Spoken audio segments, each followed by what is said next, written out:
de Direito Digital, Democracia e Tecnologia. Então, eu dou as boas-vindas a todas e todos que nos acompanham no YouTube, no canal da PUC Paraná. Espero que essa manhã de trabalho seja muito proveitosa para todos, para os palestrantes que aceitaram o convite. Deixo aqui os meus agradecimentos a todos os palestrantes que dispuseram seu tempo e que dispuseram os seus conhecimentos, né, e sua vontade de compartilhar e permitir essa manhã de reflexão, e à noite também teremos um segundo momento com outras palestras, então, por favor, acompanhem. Eu falo como coordenadora geral do seminário e também como coordenadora do programa de pós-graduação em Direito, dizendo que com muita alegria que esse ano temos uma semana de integração com quase 40 horas de atividades, palestras, debates, seminários, congressos, e que estamos aí permitindo a integração dos novos alunos que ingressam agora no PPGD da PUC Paraná, com os discentes que já fazem parte do corpo discente, e permitindo também a integração com os professores, os grupos de pesquisa, os projetos de pesquisa, e o início, né, para aqueles que ingressam agora na pesquisa científica e também mais próximos de uma vida e carreira acadêmica. Então, de imediato, eu já passo a palavra ao professor Danton, que vai fazer a apresentação do professor Manuel, nosso querido professor Manuel Davi Maceno, que eu tive a alegria de conhecer há anos atrás em Florianópolis, num CODAIP, coordenado pelo professor Marcos Wachowski, da Universidade Federal do Paraná, e tive a alegria de estar em Beja, e com todo o entusiasmo do professor Manuel, que nos recebeu em Portugal de uma maneira gentilíssima, e que nos permitiu conhecer um pouco mais da cidade de Beja, que é encantadora, e que nos traz aí muitas surpresas e muitas alegrias. E com esse conhecimento, essa visita, estamos aí trabalhando já há algum tempo em conjunto, e também o professor Rui, que hoje também nos visita na terceira palestra. Então, muito obrigada, professor Manuel, e eu passo a palavra ao professor Danto. Bom dia a todos. Eu agradeço pela palavra, professora Cíntia. É uma honra participar aqui do seminário, né, de Direito Digital, justamente na Semana da Integração dos programas de pós-graduação em Direito, mestrado e doutorado da PUC Paraná. É uma honra também estar na presença, ainda que virtualmente, aqui do professor Manuel Davi Maceno, a Leimar, né, que nos brinda com a sua visita e com o compartilhamento da sua experiência, do seu conhecimento conosco. Tivemos a oportunidade de estarmos juntos no final do ano passado, né, professor, no evento Universitas da PUC também, onde o senhor pôde proferir uma excelente palestra também relacionando aí proteção de dados com o nosso ambiente normativo com o europeu, né, e esses conhecimentos são sempre de suma importância para que nós aqui, no contexto brasileiro, possamos conhecer como a coisa se originou aí na Europa, porque muito das nossas fontes de estudo vem daí da Europa. O país de Portugal é uma referência para nós também em termos de proteção de dados, né? O primeiro país a ter um artigo na Constituição a respeito do tema. Então, sem maiores delongas, vou apresentar aqui o professor para os nossos ouvintes de hoje. Professor Manuel Davi Maceno é professor auxiliar de Direito e responsável pela proteção de dados do Instituto Politécnico de Beja, o IPBeja. Ele também é investigador sênior e membro da comissão coordenadora do laboratório UBNet, de Segurança Informática e Cibercriminalidade do IPBeja, e membro convidado do PDPC, Centro de Privacidade e Proteção de Dados da Universidade Europeia de Lisboa, né, em Portugal. Então, professor, a palavra é toda sua. Desejo uma excelente exposição e estamos ansiosos por ouvi-lo. Bom, bom dia. Aqui já passa um pouquinho do meio-dia. Eu tenho muito gosto em voltar a estar convosco, começando pela professora Cíntia. Tivemos assim um tempo em linhas paralelas. Agora estamos mais, assim, estamos nos cruzando muito mais. E o gosto ainda é maior por estar, ainda que virtualmente, em Curitiba. E, aliás, eu estou quase a me mudar para aí. Isto é,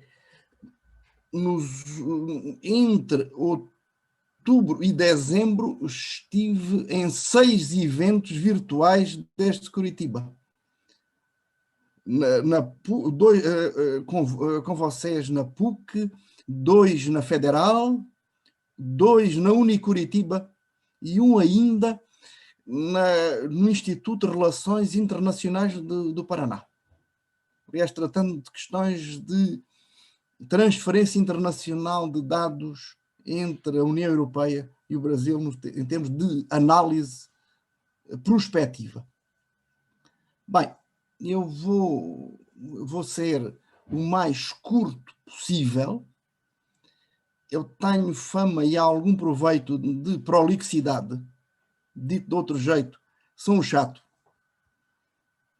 Há quem pense pior, que diga que eu sou um desbocado, mas farei um esforço de concisão.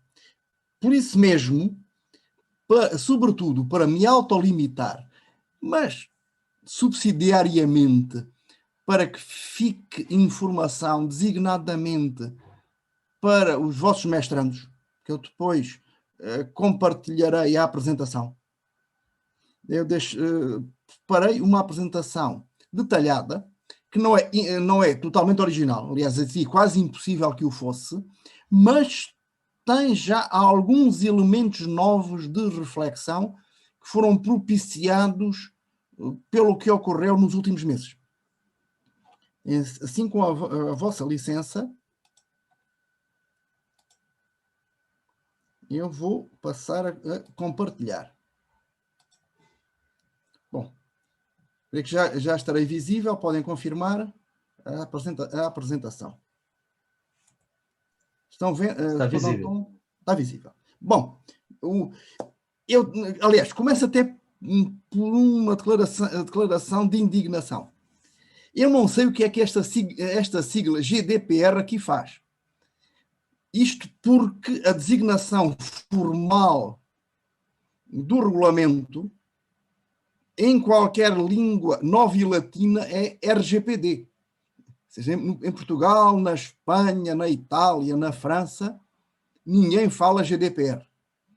Além disso, a proteção de dados, embora, como o Danton referiu, a primeira menção constitucional expressa seja portuguesa, começou na Alemanha,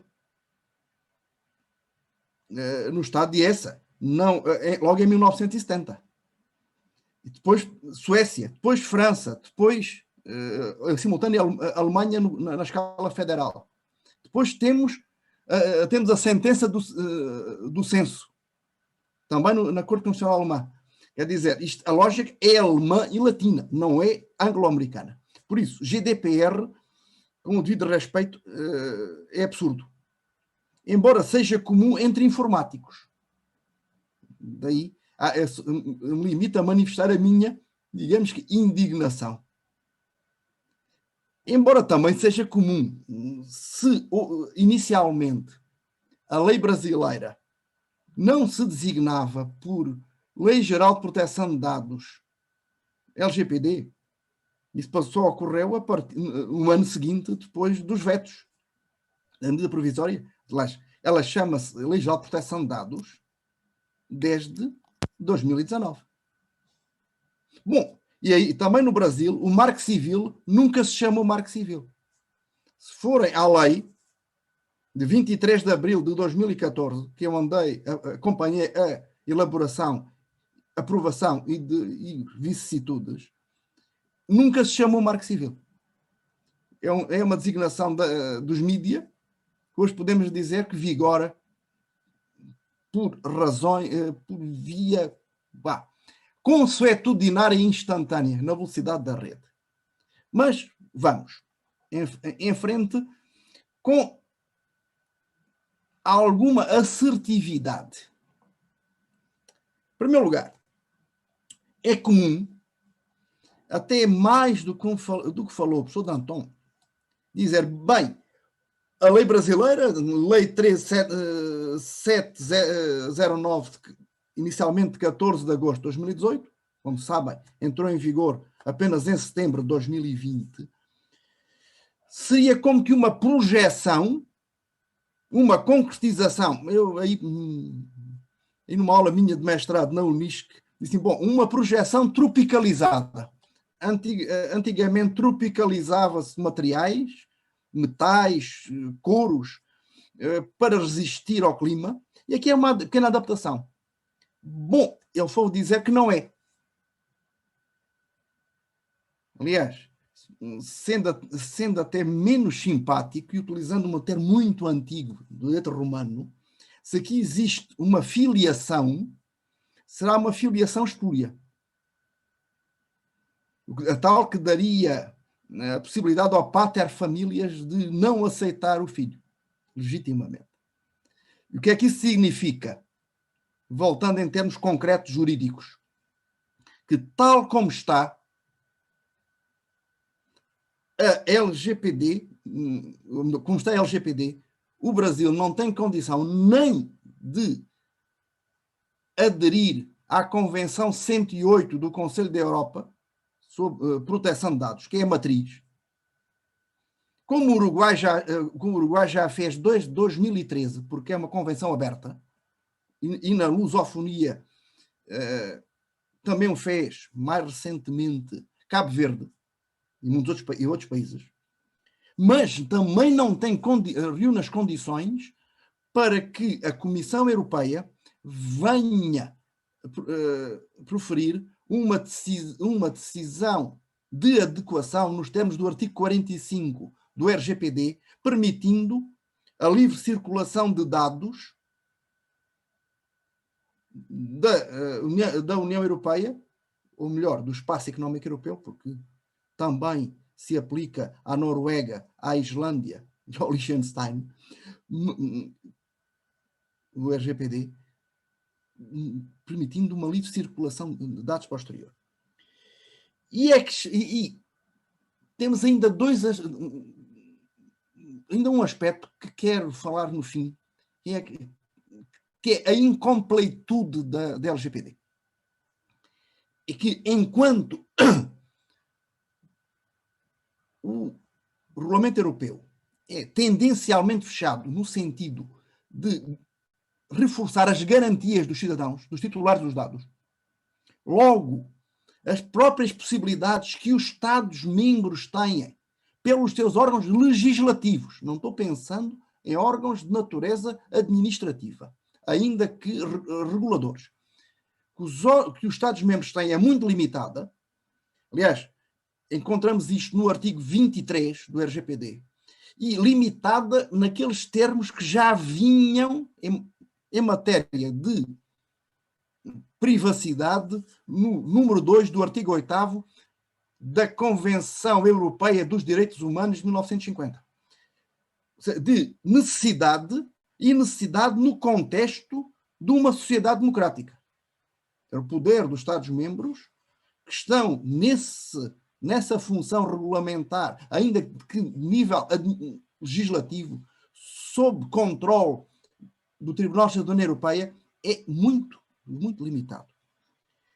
Enquanto, no caso brasileiro, foram atribuídos poderes extremamente amplos a uma entidade administrativa não independente, que é a ANPD, Autoridade Nacional de Proteção de Dados. Depois temos o seguinte: para além desta ação da ANPD, ação em termos de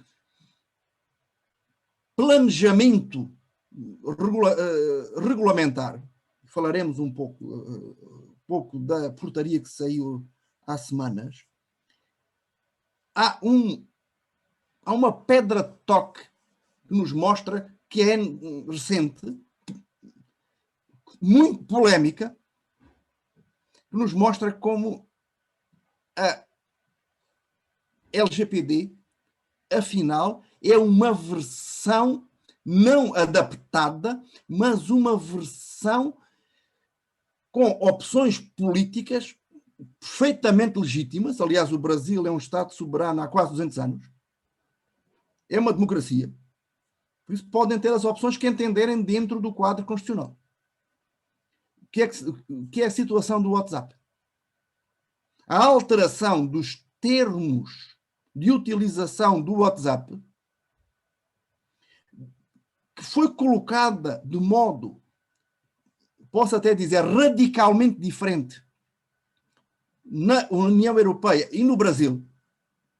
Quer dizer, o WhatsApp assume que não vai fazer compartilhamentos nem dentro do ecossistema,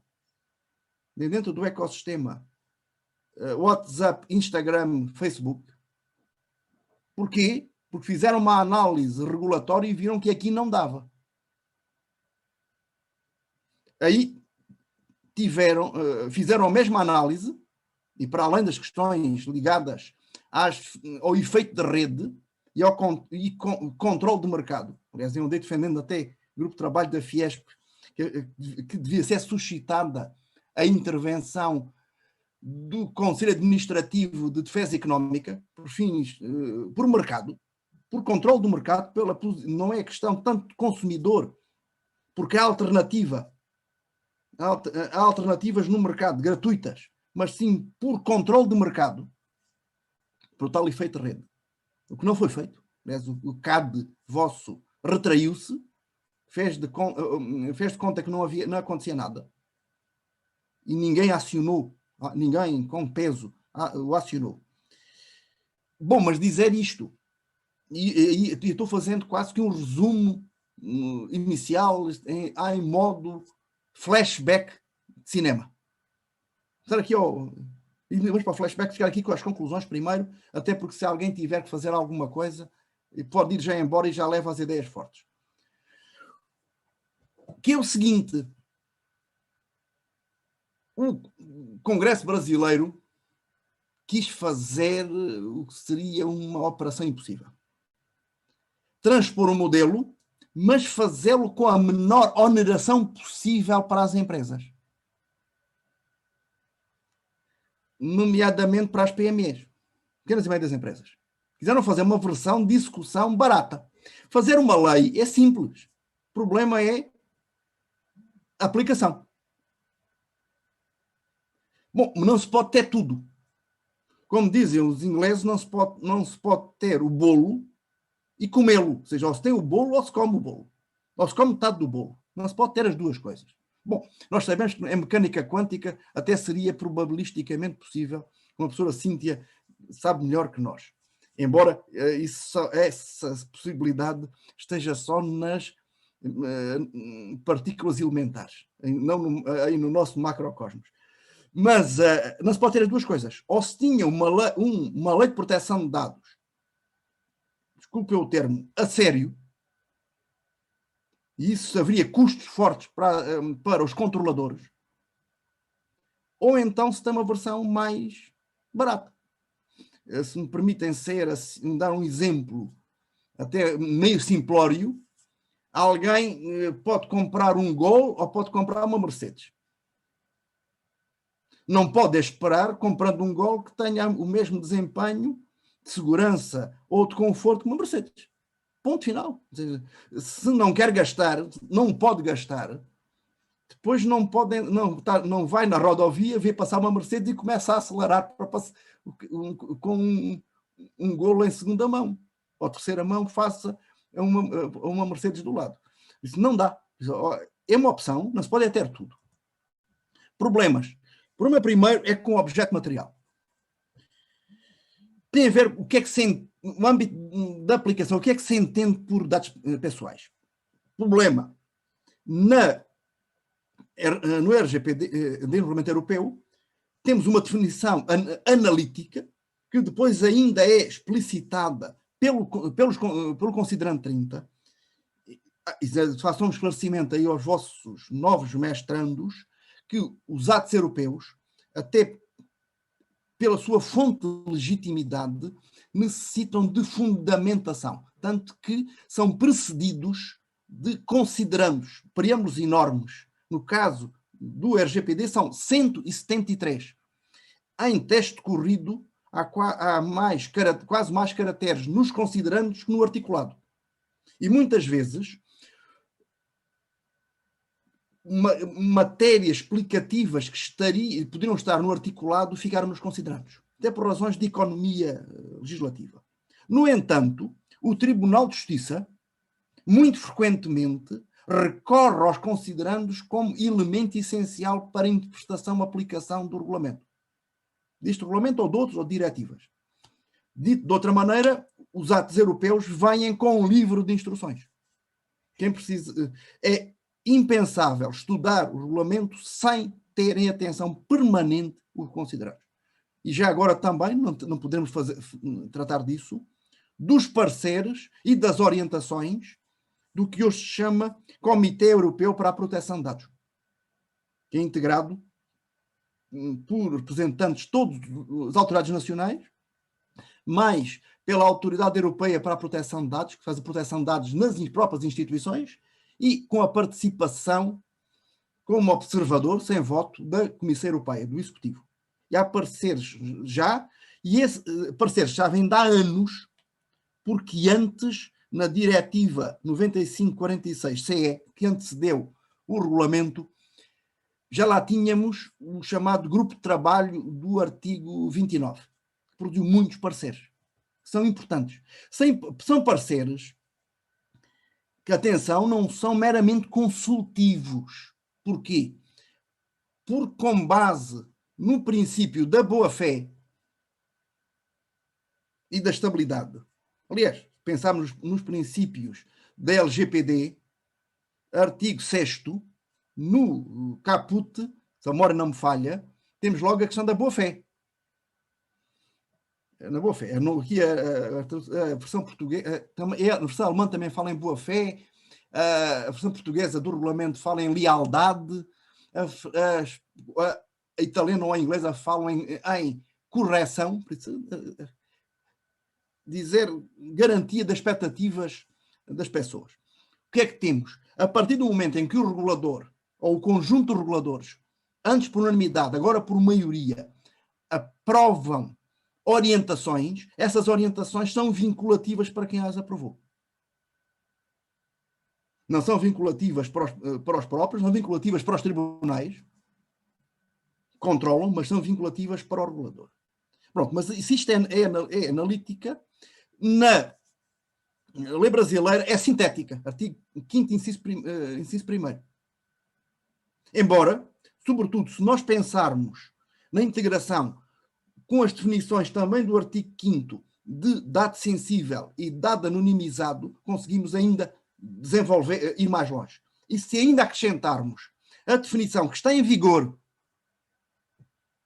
do regulamento do Marco Civil, aquele que foi aprovado na 24ª hora, quase no último minuto do mandato da Presidente Dilma, devia estar em cima da Secretária, isto é mesmo nos últimos dias de pós-impeachment, ainda aprovou o regulamento do Marco Civil. Isto a 11 de maio de 2016. Mas ainda assim está em vigor, é compatível com a LGPD e permite densificar a noção de dado pessoal. Mas o problema não é esse. É a questão da reidentificação, que é uma das que eu mais tenho trabalhado. Isto por o seguinte, porque na lei brasileira,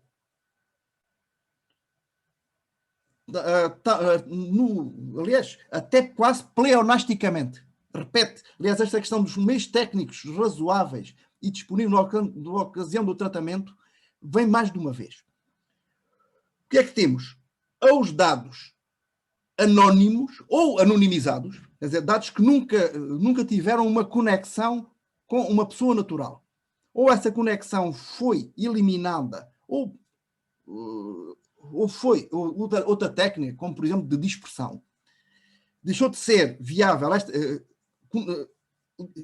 ligá-los a uma pessoa natural, esses dados não são dados pessoais. Logo, não se aplica o regime aqui do RGPD nem aí do LGPD. O problema é da reversibilidade. Ora, o que é que temos de diferente? Enquanto que no Brasil os riscos de desenvolvimento tecnológico que nós juristas conhecemos bem a partir do Instituto da Responsabilidade Objetiva do Produtor, em direito do consumidor. Os produtores são exonerados dos riscos de desenvolvimento. Aí também, quer dizer, se a tecnologia, e sabe-se que a tecnologia o permite fazer, se a tecnologia permitir a reidentificação, eu não gosto tanto de desanonimização, se permitir, no Brasil o legislador isentou os controladores. Dizer se alguém anonimizou, e estou a pensar sobretudo em empresas de marketing direto, empresas da banca ou dos seguros, trabalham com grandes massas de dados, se anonimizar e, entretanto, surgir tecnologia que permita reidentificar, não há problema. Estão isentos do risco. Aqui, e sobretudo, como foi explicado num outro regulamento que complementa o RGPD, é um regulamento de novembro de 2018 sobre os dados não pessoais, que aliás é a minha matéria, estou à espera que saia aí. Olha, era para ter já saído nas atas do CODAIP, que saíram agora as atas do CODAIP de 2020, onde creio que também a professora Cíntia também está, não está, está, na ata do CODAIP. Mas eu fiquei primeiro desiludido. Então, cadê o meu artigo? Disseram, não, nós selecionamos e vai para uma revista nova que o GEDAI, aí da Federal, vai lançar em junho. Quer dizer, afinal, não me excluíram, disseram, bom, a matéria nova de regulação de dados não pessoais, quase aqui ninguém tem trabalhado. Aliás, no CODAIP, o Thomas Oeren, da Universidade de Münster, também falou no assunto. Aliás, um dos temas mais quentes. Fazer ao tal petróleo do Fórum Económico Mundial, quando não são dados pessoais. Bom, mas dizer o seguinte, aqui é o controlador que assume o risco. O que é que isso significa? Terá que, para além de utilizar tecnologia de ponta, monitorar a tecnologia, designadamente operando por sua iniciativa relatórios de impacto periódicos. Temos aqui uma grande diferença. Depois, de que é que temos?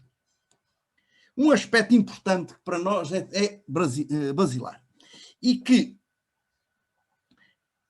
assenta logo no princípio da responsabilidade.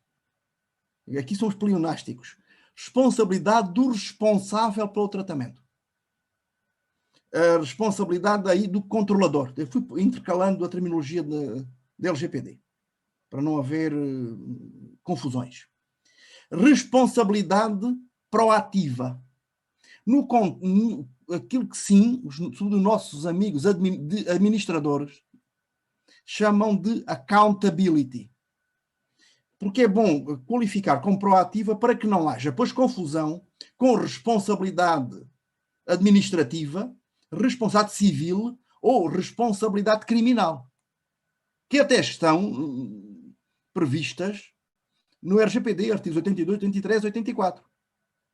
E aí sim, na lei brasileira, responsabilidade civil e sanções administrativas. Pronto, mas aqui o que estamos é tipo da responsabilidade. Uma das projeções fundamentais do princípio da responsabilidade a chamada proteção de dados, desde a concepção e depois a proteção de dados durante a execução. E também se usa a expressão lá em inglês da privacy by design e privacy by default. Eu soube ontem que a Anne Cavoukian, que é uma académica canadense, vai voltar a participar num evento, ainda à distância, no Brasil, promovido pela Associação Nacional de Proteção de Dados. Estou dizendo a Anne Cavoukian, que é a grande mentora da Privacy by Design e dos 7 princípios da Privacy by Design. Eu ontem, usando um termo vosso, zoei, aí num grupo do WhatsApp da Fiesp, que é, assim que é uma organização, pronto, não preciso explicar o que é a Fiesp, dentro do grupo de Digital e Compliance da Fiesp, no qual tenho o gosto de participar desde 2016, mas dizer que é o seguinte: chegarmos à LGPD, plantar um bocadinho, LGPD, o que é que temos? Que efetivamente surge a privacy, o que seria a privacy by design, mas de forma limitada. Quase me atreveria a dizer de forma coxa. Ou seja, em vez de corresponder a uma projeção plena deste princípio de responsabilidade, accountability, do inciso 10 do artigo 6º dos princípios, responsabilização e prestação de contas. Então, aqui responsabilização podemos dizer também proativa. É bom, acho que era bom para entender. Aliás, vi isso na versão em espanhol do RGPD. Em português fala só em responsabilidade, em espanhol eles fizeram por bem, e acho que fizeram muito bem, em acrescentar proativa, para evitar confusões. Qual é o problema? E por que eu falei em aplicação, em solução coxa, diminuída, é que só surge no artigo 46, no caput e no parágrafo 2º. Ora, o artigo 46 tem a ver exclusivamente com segurança. Não tem com segurança. Aliás, os agentes, diz literalmente, os agentes de tratamento devem adotar medidas de segurança técnicas ou administrativas aptas a proteger os dados pessoais de acessos não autorizados e de situações acidentais ou ilícitas, destruição, perda, alteração, comunicação ou qualquer forma de tratamento inadequado ou ilícito. Pois eu acrescentei, para fazer sentido gramatical, quais deverão ser observadas desde a fase da concepção do produto ou do serviço até à sua execução. Temos privacy by design, privacy by default. Mas só para a segurança. Nada mais. Estamos aqui perante tratamentos ilícitos.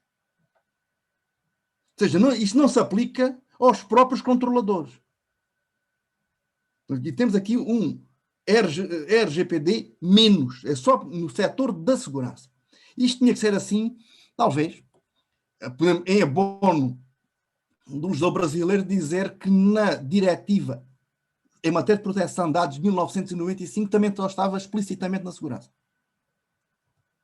Depois também, elaboração de relatório de impacto. Artigo 5º, inciso 18. Diz, bom, relatório de impacto, define, mas é casuística e depende da ANPD. Aliás, é o que encontramos explicitamente no caput do artigo 38. Poderá determinar ao controlador que elabore relatório de impacto de proteção de dados pessoais, inclusive dados sensíveis, eu diria, sobretudo em tratamentos de dados sensíveis, referência a opções de tratamento, nos termos de regulamento, observados os segredos comercial e industrial. Aliás, isto sobretudo aparece quando artigo 10, inciso 2º, parágrafo 3º, quando o tratamento tiver por fundamento o interesse legítimo do controlador. Simplificando, que não, a base não seja nem o consentimento, nem lei. Bom, temos aqui mais a ANPD a entrar. O 38 caput já fala nos termos de regulamento, e se formos às competências da ANPD, o novo artigo 55J, inciso 13, diz: cabe também à ANPD editar regulamentos e procedimentos de proteção de dados pessoais e privacidade, bem como sobre relatórios de impacto à proteção de dados pessoais para os casos em que o tratamento de alto risco às garantias de princípios gerais de proteção de dados previstos nesta lei. Qual é a diferença em relação ao regulamento europeu? É que por cá tem de ser o próprio controlador a avaliar os riscos. Encontramos no artigo 35, tudo número 1 e número 3, quando é que isto se faz? Com o 35.2 a requerer a participação do encarregado de proteção de dados. E ainda dando a possibilidade de os controladores aprovarem listas, para maior segurança, de quando é que faz mesmo falta haver relatório de impacto. Aqui a nossa autoridade, a Comissão Nacional de Proteção de Dados, fez isso em novembro de 2018. Depois temos a questão, que eu creio que é a mais dura de todas, em contexto agora de utilização extensiva de inteligência artificial e de profiling, criação de perfis, definição de perfis. Nós não usamos o termo perfilamento, mas no Brasil é comumente usado. Aliás, é contra isso. Nós temos a definição de perfis. Enquanto forma de tratamento automatizado consiste em utilizar estes dados pessoais para avaliar aspectos pessoais de uma pessoa natural. Nomeadamente, para prever, ou seja, estamos aqui, a professora Cíntia, perante analíticas preditivas,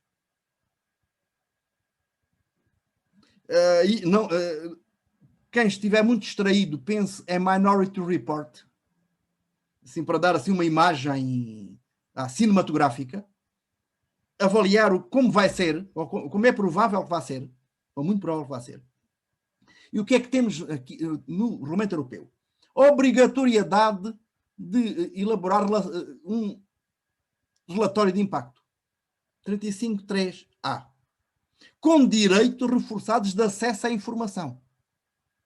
Aliás, 13.2F, 14.2G, 15.1. Quem trabalhar com a inteligência artificial tem que explicitar previamente que o faz, nomeadamente, mas não só, se utilizar o consentimento como base de legitimação. Depois, o que é que temos ainda mais? Que, simplificando, não podem dizer mais, o meu tempo corre, que além da chamada transparência algorítmica, não é mostrar o algoritmo, mas designadamente através de exemplos contrafatuais, explicar como é que o algoritmo funciona e porque é que naquele caso não deu, temos sempre uma garantia que é fundamental, que eu diria mesmo antropológica. Eu publiquei aí no Brasil recentemente um artigo tentando explicar o que vou dizer a seguir nem sequer será constitucional. Que é isto.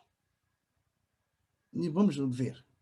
Dizer ao mesmo tempo que no LGPD, em vez de perfilamento, o que aborda é o tratamento compartilhado de dados. Temos aqui a ideia da interconexão de dados, que é a raiz do compartilhamento. Perdão, do perfilamento. No setor privado, para a interconexão definida em inciso 16 do artigo 5º, deverá obter consentimento, embora com muitas derrogações, mas no setor privado, ainda vejam que o próprio compartilhamento, comunicação uso compartilhado, até de dados pessoais sensíveis, com o objetivo de obter vantagem económica, estou a pensar até em compartilhamento de dados de saúde ou dados genéticos, é permitida. Artigo 11, parágrafo 3º. No setor público, pior, é que o compartilhamento é regra. No artigo 26. Mas desde que atenda às finalidades específicas de execução de políticas públicas. Chega. Não há exigência adicional. Mas, face ao inciso 3 do artigo 7º, para o tratamento e uso compartilhado de dados necessários à execução de tais políticas, não só as previstas em lei, mas também as previstas em regulamentos, em contratos, em convênios ou instrumentos congêneres, nem é necessário consentimento. Nem sequer para o tratamento de dados sensíveis. Vejam o artigo 11, segundo B. Apenas é vedado ao setor público fazer esse compartilhamento com os privados. Mas mesmo assim, o parágrafo 1º do artigo 26 tem muitas exceções. Embora e passar para os privados, deve haver informação à ANPD e consentimento. Mas próprio este consentimento, para o artigo 27, também nem sempre é necessário. Bom, e para ajudar este compartilhamento dentro da administração pública, artigo 30, dizer normas técnicas de estruturação dos arquivos para facilitar. Mas isto não é novo. Aliás, sem elaborar demasiado, em novembro de 2016, eu estive na UNB em Brasília, encerrando um simpósio internacional. Antes assisti a uma jovem do governo brasileiro, entusiasmadíssima, com um projeto que era GovData. Estavam fusionando todos os bancos de dados da Administração Federal. Para quê? Para elaborar perfis e atingir uma maior eficácia administrativa e de execução de políticas públicas. À custa de quê? Radicalmente da privacidade. Qual era a base disto? Um decreto de 29 de junho de 2016. Isso é novo. Qual é o problema aqui? É que a LGPD não só barrou essa possibilidade, como a legitimou com os preceitos que eu acabei de denunciar. Qual foi a consequência? 9 de outubro de 2019, decreto 10046. Isto é um decreto, desculpem o termo, para meu ver, quase tenebroso. Ele dispõe sobre a governança no compartilhamento de dados no âmbito da Administração Pública Federal e institui o cadastro base dos cidadãos e o Comitê Central de Governança de Dados. O que é que isto faz? Ou melhor, permite criar perfis detalhados, inclusive com eficácia preditiva de cada cidadão.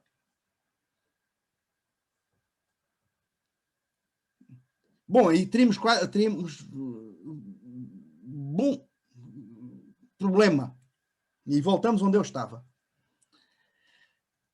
Inclusive é para os privados, não há garantia, tanto privado, nem nos privados nem nos públicos, há garantia que a última decisão seja humana.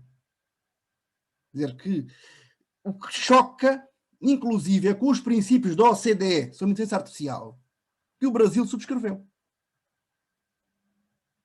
A inteligência artificial ao serviço do homem, isso tem uma consequência básica. É que a última palavra tem de ser humana. Isto é, nós estaremos utilizando a informática e a inteligência artificial sempre enquanto sistemas de apoio à decisão. Nunca como sistemas de decisão. Não substituir a decisão humana pela decisão da máquina. E é isso que está hoje, é o que hoje consta. Eu não conheço mais nenhum ordenamento no qual tenha sido eliminada a exigência de decisão final humana depois do recurso. E isso foi feito. E foi explicado na sequência do veto presidencial e numa mensagem enviada ao Congresso a 8 de julho de 2019, que isso foi feito para desonerar sobretudo as empresas. Autoridades. Dizer, no regulamento europeu, e não só, mesmo no direito constitucional, no Tratado sobre o Funcionamento da União Europeia, na Carta dos Fundamentais, aliás, dobrando, é mesmo, até não haveria necessidade, mas está dobrando a necessidade de existir uma autoridade independente, organicamente independente, do Poder Executivo. Nunca pode ser um braço do Poder Executivo, com garantias específicas nos artigos 51 e 54. Bom, com garantias maiores para os titulares, no 53. Procedimento de escolha, não exoneração. Inclusive, vimos aqui há pouco no 54, 6, também autonomia no que toca ao quadro pessoal e autonomia financeira. Bom, estamos quase terminando, mas na LGPD não é bem assim. O que é que temos? Novo artigo 55A, o atual. Criada, e voltamos para aquela ideia de montar um modelo baratinho. Não só para as empresas, mas para a pública. Criada sem aumento de despesa, isso é dito explicitamente, a Autoridade de Proteção de Dados, enquanto órgão da administração pública federal, integrante da República. Ou seja, nem sequer estamos no modelo, ponhamos, da Anatel. Nem sequer as garantias da Anatel existem. E estamos, creio, em parecer controvertível, estamos diante de matéria mais politicamente e socialmente mais sensível do que nas telecomunicações. Bom, o que é que fica? 55B, autonomia técnica e decisória. Mas, em qualquer caso, 55A, parágrafo 3º, o provimento dos casos das funções está condicionado à expressa autorização física e financeira da lei orçamentária anual. Além disso, o que é que temos? Titulares escolhidos pelo Presidente da República, bom, e por eles nomeados após a aprovação do Senado. Pelo menos a sabatina no Senado ficou. Desde que seja levada a sério. Nesta primeira leva foi muito rápida. Durou poucas horas. Os senadores, pelo visto, os vossos senadores teriam outras prioridades. Depois também, vejam, os membros do Conselho Diretor, em termos de garantias de independência, somente perderão os seus cargos em virtude de renúncia, condenação judicial ou pena de demissão decorrente de processo administrativo e disciplinar, e cabe ao Ministro de Estado, chefe da Casa Civil, instaurar o processo. Por uma constituída uma comissão especial constituída por servidores públicos federais estáveis. Mas quem decide, inclusive, o afastamento preventivo é o Presidente da República. Bom, entretanto, saiu logo, aliás, saiu muito rapidamente, está na gaveta, a 24 de agosto, depois de ter passado pelo STF, quase horas depois, o decreto 100.474. Existe ainda a possibilidade de transformação em entidade da administração pública federal indireta, submetida a regime autárquico especial e vinculada à Presidência da República.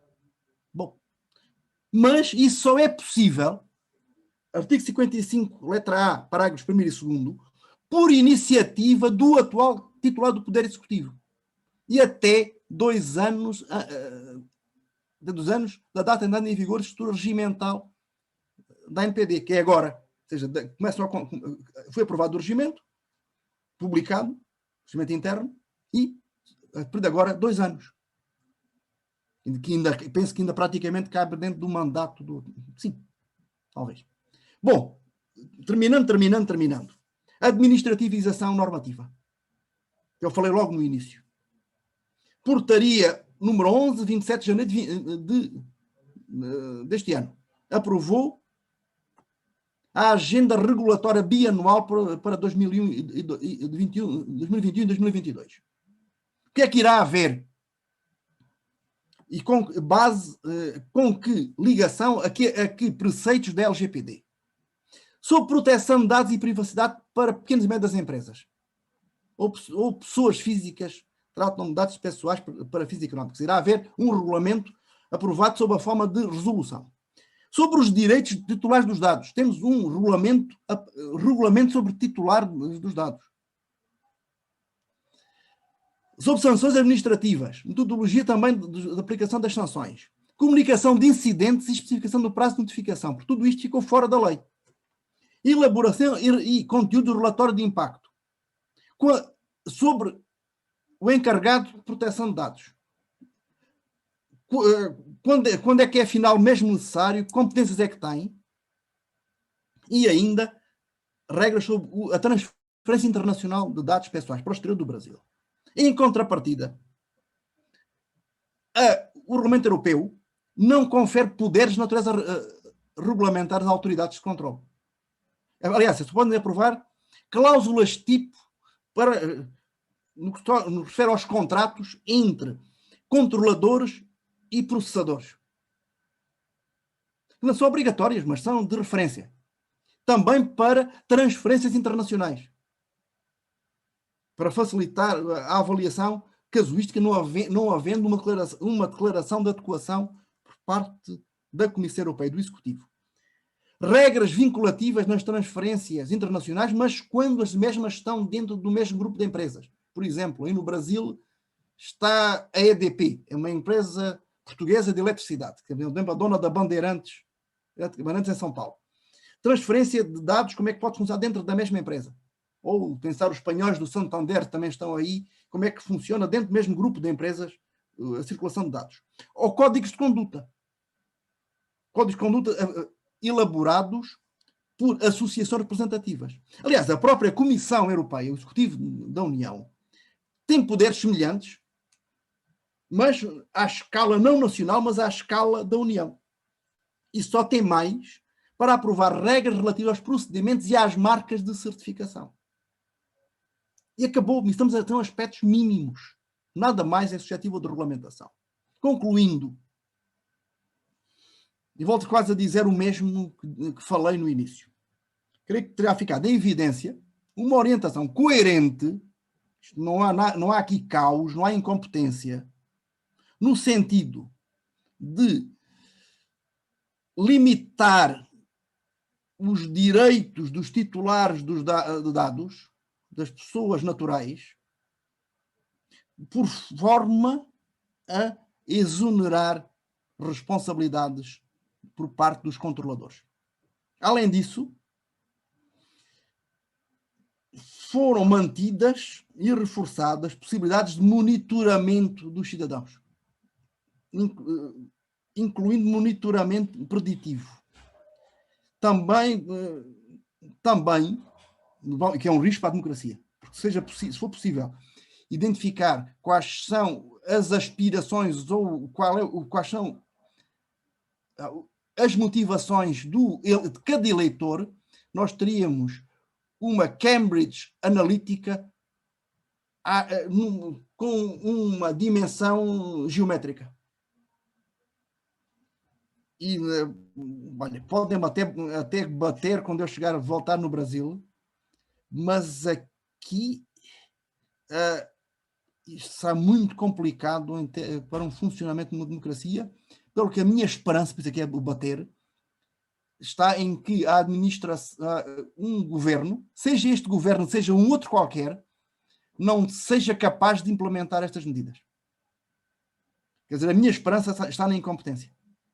A minha esperança para as liberdades está na incompetência, porque os meios jurídicos estão cá. E depois, mas ponhamos Isto pode ser que dê certo? Até pode. Como é que pode dar certo? Se os fundamentos que estão nos vários incisos do artigo 2º da LGPD forem levados a sério. E forem levados a sério designadamente pela ANPD. Não é que eu tenha assim uma grande esperança, mas pode ser. Quem dizer os fundamentos e também os princípios. Quer dizer, isto é, os princípios do artigo 6º junto com os fundamentos do artigo 5º. De outro modo, se o foco estiver nas regras, quer nas regras da lei, quer nas regras dos regulamentos, temo muito pela proteção de dados e pela própria liberdade de atuação dos cidadãos brasileiros. E também quando eu aí estiver de volta. Espero que ninguém tenha ficado demasiado chocado. Penso que deviam ficar preocupados, mas o que é tecnicamente consistente tem que ser afirmado. Por responsabilidade académica e também por responsabilidade cívica por parte de alguém que, e vou dizer uma coisa, acho que lagriminha não vai cair, mas eu por mais de uma vez já dei por mim, estando em eventos no Brasil, a me emocionar quando todo mundo se levanta para soar o hino. E se eu inconscientemente me emociono ao ouvir o hino do Brasil, essa também é a minha casa. E se essa é a minha casa, eu não sou indiferente aos riscos que os meus irmãos brasileiros correm com este governo ou com outro governo. Porque a tentação, seja com o Bolsonaro, seja com o Lula, seja com o Ciro, seja com o Dória, seja quem quer que for, a tentação é que quem tem instrumentos do poder será usá-los para se manter no poder.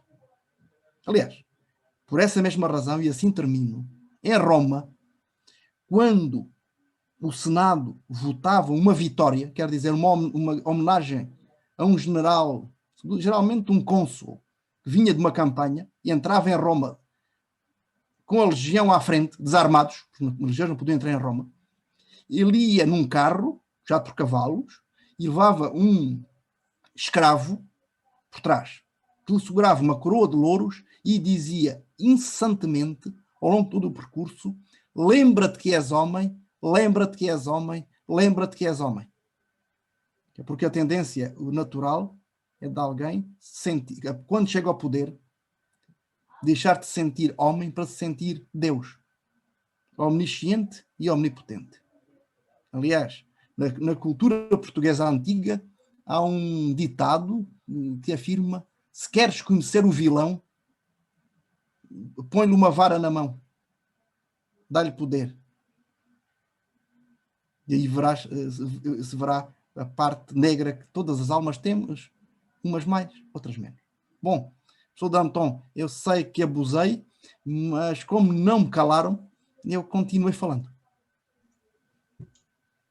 De forma alguma, professor Manuel, o seu abuso, no caso, aqui na palestra, nas suas colocações, são mais que bem-vindos, porque são muito necessários e reitero aqui, né, a necessidade de aprendermos com os europeus, né, com os portugueses, com o senhor, por conta da sua experiência, sua vivência na proteção de dados. Né? Sua fala foi riquíssima, muito feliz, a meu ver, porque agora nesse final mais poético, mais filosófico, mais ético, a gente lembra de Roma, a gente lembra de Cícero, o primeiro advogado, né, das causas perdidas, a gente lembra da Constituição Federal Brasileira, que, sobretudo, merece respeito, independente de governos ou partidos, né? E o advogado, conforme o artigo 133 da Constituição da República, é uma função essencial à justiça. E por que não incluir aqui também, né, sobretudo considerando que todos aqui presentes têm contato ou são desorientados pela professora Cíntia, a tecnologia e o direito cada vez mais se unem, né, para que essa defesa, esse braço forte, né, que consta também do hino da República Federativa do Brasil, seja cada vez mais forte e a gente possa fazer valer a força da Constituição também. Então, muito obrigado pelas considerações, professor, riquíssimas. Temos aqui perguntas já do público e quem tiver interesse em perguntar, fique à vontade para fazê-lo aí no chat do YouTube. A pergunta é do Fábio Santos. Bom dia, professor. A posição de que a decisão final não pode ser automatizada se aplica mesmo nos sistemas especialistas, que são baseados em regras e não em aprendizado de máquina. Então, confronto aqui entre os sistemas especialistas e o de é igual, aliás, é igual. Nos meus primeiros contactos, inclusive com inteligência artificial, foi com um colega, amigo, certamente a pessoa Cíntia conhece, o Air Rover da Federal de Santa Catarina, que eu, tanto quanto creio saber, foi a primeira tese de doutorado em Direito sobre inteligência artificial, sobre, penso até que está publicado aí pela Juruá de Curitiba, e a tese dele é sobre sistemas especialistas, expert systems, aqui usamos a terminologia sistemas periciais. Bom, mas aqui um sistema especialista o que vai é reproduzir. Vai aprender com. Se quisermos, é uma maneira mais simples de haver uma programação. Bom, mas isso, eu creio que os sistemas especialistas hoje já são relativamente pouco usados. Mesmo nos meus contactos com Aires, aí estou ficando coroa. Pensando em há uns 15 anos atrás, Aires estava com sistemas especialistas, eu estava começando com um trabalho com agentes inteligentes, agentes de software. Já com autoaprendizado. Ainda que um autoaprendizado não alimentado por massas de dados. Estou a pensar em 2015, 2016. Ver intelligent agents. Mas isso não tem diferença. Porque mesmo com sistemas especialistas, e essa a tese do Aires, depois aqui aí na Federal do Paraná, o César Serbena também andou trabalhando inteligência artificial no judiciário. Bom, mas isso podem ser decisões, podem ser vias importantes, complementares. Bom, e se pensarmos na decisão judicial, e aí pensemos em machine learning, deep learning, eu como sou também, estava a dizer, assim, um pouco mais velho, eu já pensava em termos de black boxes, mas de redes neurais. Aprendizado por redes neurais. Antes de se falar sequer em machine learning. Que é o seguinte, o decisor administrativo e, sobretudo, o decisor judiciário tem de fundamentar a decisão. Tem de fundamentar a decisão em termos de procedimentos. Porquê? Porque nós aprendemos, designadamente até com Alessi, que o controle da decisão é feito através da fundamentação. Quer dizer, a convicção, agora pensar também no Brasil, Leni Luís Streck, aquelas decisões é por convicção mágica do juiz, inclusive a apreciação de prova, são inaceitáveis no Estado de Direito. Tem que ser fundamentado. Porquê? Com base não só em regras jurídicas, mas em normas técnicas. Nas várias leis, artes da medicina, da engenharia. Tem que haver uma fundamentação. Para quê? Para ser verificável por outro humano. Por isso é que servem, e os jovens juristas servem os recursos. Os recursos servem para verificar se a justiça foi bem aplicada. Por isso é que há vários níveis de o segundo e terceiro, e às vezes até quarto nível de várias formas de recurso, reenvio, etc. Quer dizer, humana sempre. Aliás, se pensarmos o seguinte, na decisão da Corte Constitucional Alemã sobre o recenseamento, embora a Lei Fundamental de Bona, que é de 1949, não tratasse proteção de dados, logo no artigo 1º, perdão, parágrafo 1º, que eles não trabalham com artigos, não com parágrafos, temos como fundamento constitucional a dignidade da pessoa humana. E a partir dessa cláusula geral, desse macro-princípio da dignidade, a Corte Constitucional Alemã, a Corte de Karlsruhe, inferiu a chamada autodeterminação informacional ou informativa, que, aliás, é um dos fundamentos do artigo 2º da LGPD. Por acaso, não é? Por acaso é um dos fundamentos. Mas temos mais. Se olharem para o artigo 1º da Constituição Federal, encontram 3 fundamentos. A meu ver, infelizmente, a dignidade da pessoa é o terceiro. Os primeiros são de natureza política e depois de participação política. Aliás, para mim, em termos até antropológicos, judaico-cristão, é complicado de entender como é que na questão brasileira foi dada uma primazia sistemática à cidadania sobre a dignidade da pessoa. Quer dizer, o princípio democrático ligado à cidadania está antes da dignidade. O que até permitiria umas decisões muito estranhas, até iliberais. As normas de funcionamento da máquina sobrepõem às liberdades intrínsecas, ou à dignidade. Mas pronto, Estado soberano. Mas do próprio, e eu já defendi isso por escrito, do próprio princípio, ou macro-princípio da dignidade da pessoa humana, artigo 1º da Constituição Federal, porque não colide com os outros, podemos inferir perfeitamente que decisões que digam respeito a seres humanos, cidadãos brasileiros, têm de ser tomados por outros cidadãos brasileiros. E que, se forem decisões políticas, isso tem que ser responsáveis, não só perante a justiça, mas também responsáveis perante os seus eleitores. Não é dizer, isso foi a máquina que decidiu, eu não tenho nada a ver. Tem de existir um princípio de responsabilização inerente à cidadania. Não sei se respondi em termos cabais, espero que sim. Não, continuo elaborando. Eu acredito que sim, professor. Acho que foi uma excelente resposta. Vou fazer uma outra pergunta aqui, professor. Essa de minha parte, considerando uma notícia bastante recente. Na segunda-feira, nós até comentávamos um pouquinho antes de entrarmos aqui no evento, né?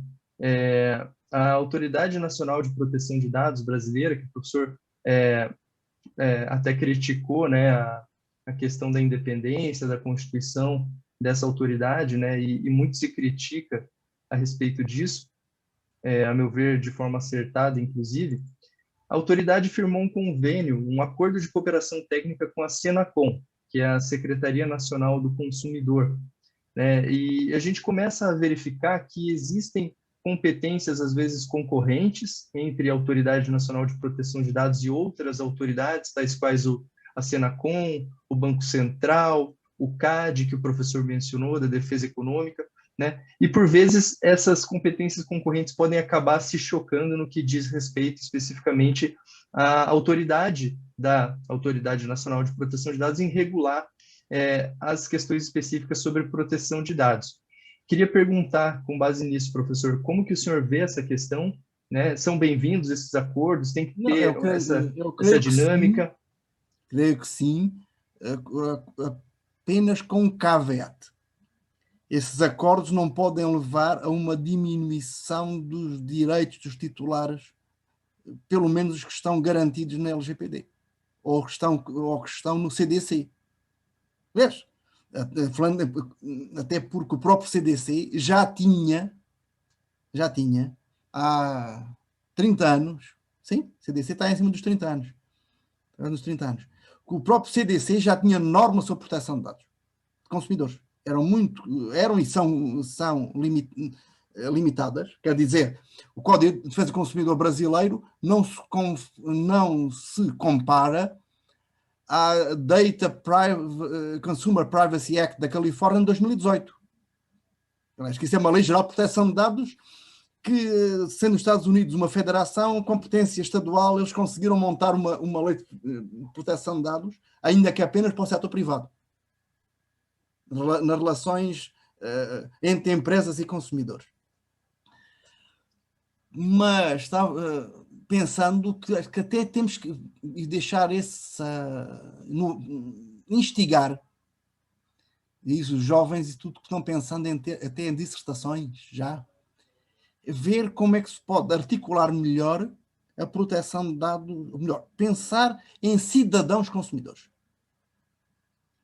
Designadamente, que é algo que eu tenho vindo defendendo. Temos aí os princípios do artigo 6º da LGPD. Muitos deles são articuláveis perfeitamente com os princípios do CDC. Aliás, olhando mesmo para o artigo 5, já falámos nisso, boa-fé. O tratamento de dados tem que funcionar no contexto da boa-fé.